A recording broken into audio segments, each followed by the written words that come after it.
Hello everyone, and welcome to another beer review. And you notice the backdrop is now starting to look more like something out of the Songs of Praise rather than a beer review video on YouTube. And I've managed to push the artificial flowers that way because that was just taking it too much. I mean, if they were in there, I'm expecting Alan Jones to turn up or Thora Hurt and touch me inappropriately. But anyway, that's seriously. I sat down there, set everything up, and I'm thinking, it's bloody Songs of Praise. Jesus, thought I had to be all excited if she was still alive. But today, I'm on a bitter. Ooh, he says. Ooh, a bitter. Yes. And it's a southern bitter. Because this was bought for me by Adrian. And it's a bottle conditioned cheddar ale, or cheddar ales, Crown and Glory bitter. There you go. And it's a premium bitter. Oh, fancy Dan. He's just showing off, eh? Buy me premium bitters, eh? My lucky boy. Just wondering what my penalty is going to be for this one. Is there anything in there? There is some. Oh God, there seems to be quite a lot of spill in the bloody back of this. But let's start with the beer. Live beer, apparently. Bottle conditioned beer contains active yeast, still hard at work improving the beer's flavours. Store upright in a cool, dry place and serve as so. Chill in an upright position, which I of course have been doing. Before serving, pour carefully into a glass in one motion. It's 4.6%, it's 500ml. I don't know how much it costs, but I will obviously put the details down below, but obviously I didn't know. And I think this was part of a pack. So it was. Right, let's listen to the real spiel. Cheddar Ales Brewery nestles on the slopes of the Mendip Hills in Somerset, overlooking the famous Cheddar Gorge, and produces a range of quality artisan ales using only the finest raw materials available. Crown and Glory is a seriously hoppy and fruity premium bitter brewed using the finest Maris Otter, Crystal and Cara malts with a blend of English Bramling Cross and American Simcoe and Cascade whole hops, helping to put the great back in Great Britain. So they went down a little bit of the old New World with the hops. Well, we'll see where that goes. So apparently, C, in other words, how it looks, is amber bronze. Smell, or aroma, spicy hop fruity notes. Taste, malty, full-bodied, dry finish. Dry finish? Should not be more better to have more of a bitter finish. Because a dry finish, to get a dry finish, you've got to have a change in acidity. So you have to have a little kind of slightly acidic edge to the beer for it to give you a dry finish. You don't get acidic ales. Oh well. Bitter, apparently out of 5, it's 4 out of 5, and sweet, it's 3 out of 5. So you get 3 sugar lumps and 4 hops. There you go. Marvellous. So I'll even let you see it. There we go. It's all there for you to pause and read to your heart's content. I'm sure it is. And oh yeah, November 24th, so we're all well in date and everything else. Oh, fancy Dan, right? So, anything else? Simply gorgeous, it says. Anyway, there's my bloody off. So I've got it. I was about to think, where the hell have I done with my bloody bottle opener? Oh, I'm getting a bit of a waft of something there. Oh, there's aromas billowing out the bottle. Saying that there's some aromas billowing out of me at the weekend. Yeah, and my sisters are helping us to clean the house and things like that, and get rid of some of the junk and the crap. And we ended up in a was it Saturday night? I ended up going for an Indian and a couple of bevies. Well, I was saying a couple of bevies. I was the only one that was on the bevy. All the rest of them are on a kind of mixture of G&T, Bailey's and Ice, and Jack Daniels with Coke. I think it's called that a Jack and Black, is it? Or are you not allowed to say that? I don't know. Anyway, because apparently when we went out for a couple of beers on the Friday night, we didn't do too well. First place we went to had tenants. They had Caledonia Best and they had Guinness. The Caledonia Best they didn't have, and we ordered the Guinness, and then as we were kind of getting the other drinks sorted out and the ladies and taken over to the table, that's when we realised the cans were getting opened. So yes, they had the Guinness tap there, but what we were getting was just cans in a glass. And you're like, seriously? And we went to another pub, and they did have Guinness on tap, but nobody really knew how to pour it. I mean, the heads were getting bigger and bigger, you know. I mean, it was ridiculous, you know. It was more head than bloody stout. And it was just ridiculous to the point that we were bringing in the whiskey. And the whiskey was a joke as well. By God, you should have seen that one. Yeah. I asked for 2 malts, and she actually opens the box, because the bottle's still in the box, still in the mono carton. Pulls that out, and there's just a sliver in it. She says, I've got enough for one. If you fuck, love. Seriously, I want a full measure, not a tickle. No, don't bother. It's all right. What else have you got? And that was the only malt they had. And they basically had no other bottles. They had one make of malt. And yeah, Glenmorangie. Or some people like say Glenmorangie. No, it's not, it's Glenmorangie.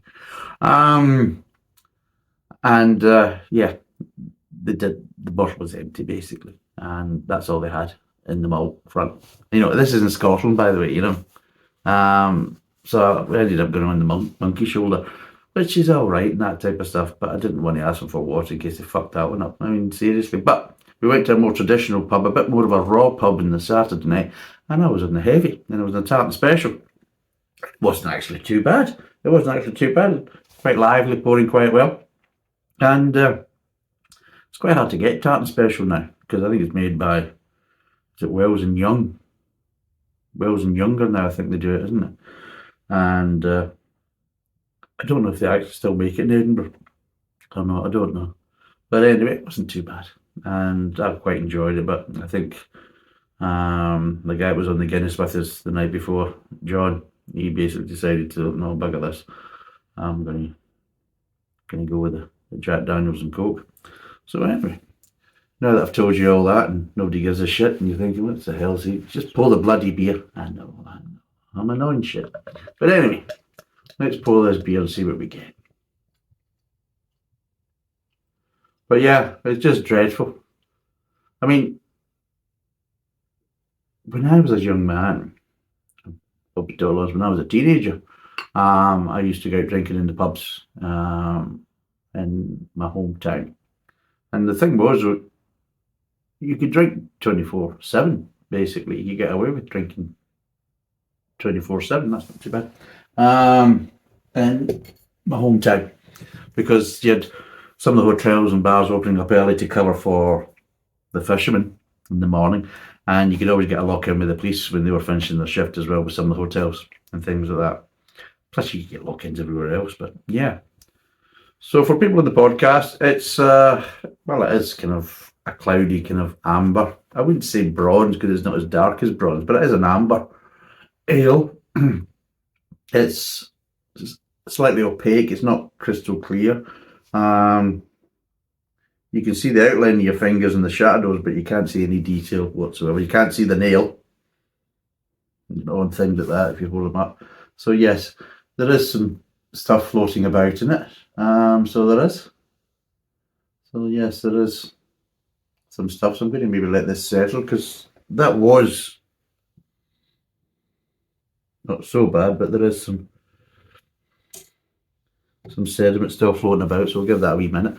But yeah, it's just quite sad that You're turning up, and they've got all these taps in the bars. They've got no bloody beer in the pipes. I mean, what the hell is that about? You know, you've got the cheek, oh, Guinness, yeah, not a problem, we'll get you that. Shh, oh, the bloody can. I mean, seriously, what is the point? And then what's the point of that? Oh, we've got this Caledonia Best. Oh, well, what's that like? Oh, we don't have it. Well, what's the point of actually having the tap then? Is it just for show? Is it an ornament? Seriously. Absolutely dreadful. So you actually have to go to the kind of more of the working man's pub, more of a traditional pub, which probably wouldn't be the pub I would take my sisters to. I've got no problem with going there, and I used to play darts against that pub. Unfortunately, the pub that I used to play darts for is no longer there, unfortunately, but that was a good pub. So it was. But yeah, still a good honest pub, and still get an okay pint in it, you know, so which is more going to be said for all the kind of more fancier ones and ones that have been dolled up and, you know, it's been beautifully refurbished. You know, there's no substance to it. It's all for show, basically. But yeah, it's quite sad. So let's get a wee sniff of going what's going on here. I think it's starting to settle a bit better now. Well, straight away, boom, I'm getting hops. I'm getting hops. I'm getting floral. But I'm also getting the little edges there as well. The little edges of ever so slight kind of, yes, you've guessed it, citrus. There's a little edge of citrus there as well. So you're getting floral and you're getting citrus. I'm getting a little bit of malt, a little bit of grain, but all the aromas are just hops. That's all it is, just hops. So the head is kind of basically buggered off, really, which can happen a lot with bottle conditioned beers. It just, you know. But let's see what it tastes like.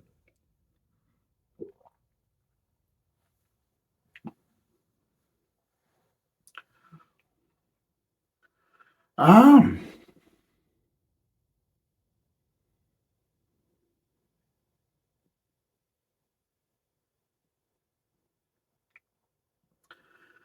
call it a bitter.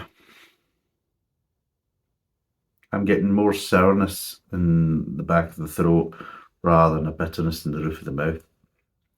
And I'm getting such a burst of hops in the mid tongue that it overshadows basically everything. In the mid tongue there is just, it's all hops. So it is. And no sourness, you're getting that kind of pithiness. So you are in the mid tongue. Then really you should be getting, if you're getting any of the kind of the hop flavours, they really should be coming in towards the back end of the mid tongue and also into the kind of aftertaste. That's the whole point, you know, the bitter finish. No, this is a problem of you make a beer, you call it this type of beer, but if you taste it, you think, well, no, it's not that type of beer because the flavours are coming in the wrong places and it's the wrong type of flavours. And I'm thinking, well, but there's bitterness to it. Well, more of a sourness to it rather than a bitterness. So we can call it a bitter. You know, well, if it's a dark beer, we'll call it a porter or a stout or whatever. You know, it's just what's going on here. Also, again, there's that slightly kind of washing up liquid kind of edge to it because of these type of hops. I mean, some of these hops, especially the new old ones, they do tend to give you a little bit of the old kind of soapy dishwater kind of accents, unfortunately.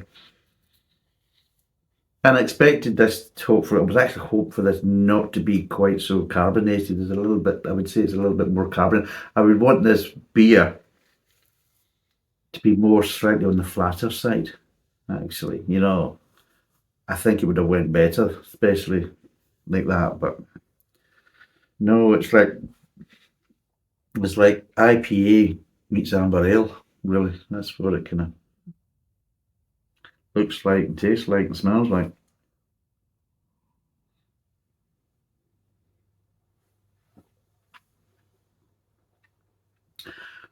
It's okay, but it is. It's just. It's like we made an amber ale. There's a little bit of tannings there as well. I'm just getting, just as it moves from the front of the mouth, I'm just getting some ever so slight tannings. So, a little kind of tea accent. But yeah, it just basically tastes like, somebody's taken an amber ale and hopped it like a bloody IPA, like a more of a kind of a craft beer IPA. And yeah, you just got a kind of slightly amber ale flavours with IPA hops. And yeah, it's not a bitter. It's not a bitter in any way, shape, or form, apart from maybe the colour. You could say yes, you can get slightly tanning flavours in that, but with a bitter, you should be getting more malt, and it just doesn't feel it. And it does again, because there's the lack of malt and the kind of gung ho on the hops. They're saying full bodied. It's not. It's lacking a bit of body actually. It's slightly watery.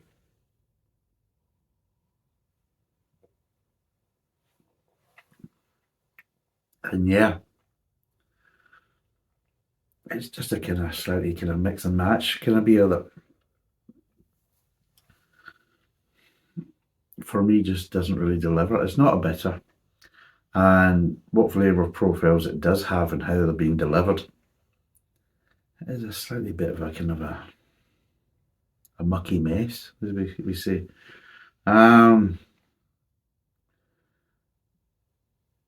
It's 6 of one and half a dozen of the other.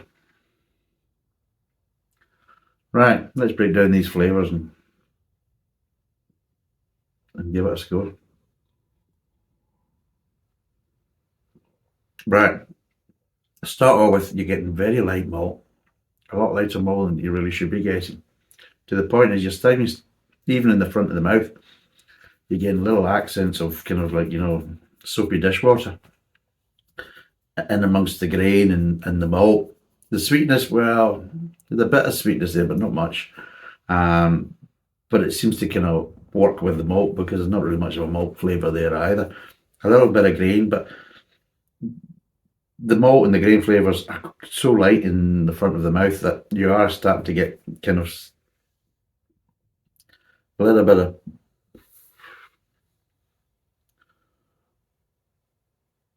seepage of flavours coming from the mid tongue that's kind of slightly kind of overpowering them, and it is. It's just getting ever so slightly kind of that hoppy, kind of soapy dishwater kind of flavour accents in the front of the mouth, which isn't a good welcome. The front of the mouth is, it's supposed to be the big pizzazz, the real kind of, most beers you're looking at for a big bang in the front of the mouth, just to kind of, oh, yeah, and then hit you hard and then kind of draw you down into the kind of mid-tongue where the flavours kind of settle down and you can identify things better. Well, sometimes you maybe get a slow burner where it kind of goes and it really goes to a crescendo at the end and things like that. So it kind of starts off low and kind of expands out and things like that. But no, this beer's doing neither. It's like it starts off weak, but there's kind of overspill coming from the mid tongue that's kind of affecting what little flavours are available in the front of the mouth. So then you move on to the mid tongue, and you get a crescendo of sourness. So you're getting accent, kind of floral accents, but mixed in with sour, pithy, kind of citrusy kind of hops with a little kind of accents of pine. You get a little bit of tanning there, and you're getting that kind of soapy dishwasher flavour as well. And it just feels quite watery. There's plenty of flavour there, but the body of it and the mouth feel and everything else, it just feels kind of watery and a bit kind of weak. So, but it's just understandable because the malt flavours aren't really there, so there's nowhere near enough malt in this. And a bitter's supposed to be a malt forward beer with a good hoppy, bitter finish. No, you're not getting any of that. And then, yeah, it moves on from the mid-tongue to the aftertaste, and yeah, you're just really left with the hops at the end there, and they're just kind of fighting for who can annoy you more, really, in the aftertaste. I don't know what they're talking about, a dry finish. There's no change in acidity or anything like that. There's no acidic feel to it, so you're not getting a dry finish. What you are doing is getting a fairly sharp finish. I mean, it's not dragging on the finish. The aftertaste does kind of peter out quite quickly, but once you've kind of swallowed and everything else, you are getting ever so slightly lingering sourness in the back of the throat, which is normal for kind of Cascade hops, unfortunately. And yeah, overall, I don't know what they were trying to make. I think they were trying to make a hybrid beer, or like, let's say we can kind of add kind of more craft beer, kind of American style IPA flavors to a kind of more kind of traditional British amber ale, and to kind of cover their arses, we'll call it a bitter. It's not a bitter in any way, shape, or form. So don't lie to us. Don't treat us as if we're fucking stupid. Secondly, it doesn't work because, as usual, there's no balance. They've gone heavy in the hops, but they haven't given it anywhere near the malt. So they end up with a kind of overly hopped, watery kind of piss of a beer with flavours all over the place. There's no real front of the mouth. It's all really in the mid tongue, and kind of peters out fairly quickly in the aftertaste, and then just gives you that kind of slightly lingering kind of sourness in the back of the throat after you've swallowed everything. And I'll be totally honest, really quite disappointing. And I hope to God Adrian didn't spend too much on this. But anyway, as you're probably going to see where I'm going with this, I'm not particularly enamoured with it. Oh, God. Right, so what would I give this out of 10? Not much would be the main answer to that. It's just, no. Again, it's trying to, I mean, I've said it all before. If you're going to make a bitter, just make a bitter. If you're going to make a stout, make a stout. If you're going to make a porter. And do it properly. You know, but no, they've always got to piss about with it and try and reinvent the wheel and, oh, look at us, we're special. Look what we can do, mummy. Look what we can do. Am I a good boy, mummy? That's what it feels like sometimes, you know what I mean? No, they do something kind of, you know, from left field, you know, and to try and get mummy's attention. Maybe us drinkers are the mummies, and they're looking for praise from us. You know, does mummy like it? Mummy, am I a good boy, mummy? No, you're a twat. Oh, Jesus, seriously. 2024 is going well, isn't it? It seems to be bottle of piss after bottle of piss. At least I didn't buy this one. This was somebody else that bought me this bottle of piss. But again, I can't blame Adrian, because at the end of the day, he knows I like bitters. It's a kind of local kind of brewery. It's not that far away from where I live. And he thought, well, yeah, we'll get on that and see what he thinks of it. Which I can totally understand. And of course, you don't know until you try it. And yeah, I mean, you listen to how it's described. It's kind of struggle all over the place with the description. But yeah, out of 10, what can I give it? Well, I think it's up there with the kind of mainstream piss water, so I would probably say 3. It's watery, it's imbalanced, there's no real body to it, complete lack of malt and grain. You've got a really horrible kind of soapiness because of how the hops have been done. You've got slightly piney and pithiness kind of sours to it, and just it's all over the place, and then they've got the cheek to call it a bitter. So yeah, it's a 3 out of 10. I wouldn't recommend it. No. If you want to buy a bitter, don't get anywhere near this. If you're more into your kind of craft beer IPAs, I still wouldn't recommend this, because I don't think it's giving you the same quality that you probably get from maybe like, a Sierra Nevada or a Lagunitas, which both are kind of Cascade hop kind of IPAs that would probably, well, let's be honest, there's far better balance, far better body and everything else, and they're IPAs. And I think if you're into that kind of style of beer, you would enjoy them far better than this. So you'd just be wasting your money because you're getting an inferior kind of product. So yeah, 3 out of 10. Basically, loads of rubbish. Thanks for watching. Cheers, and bye for now.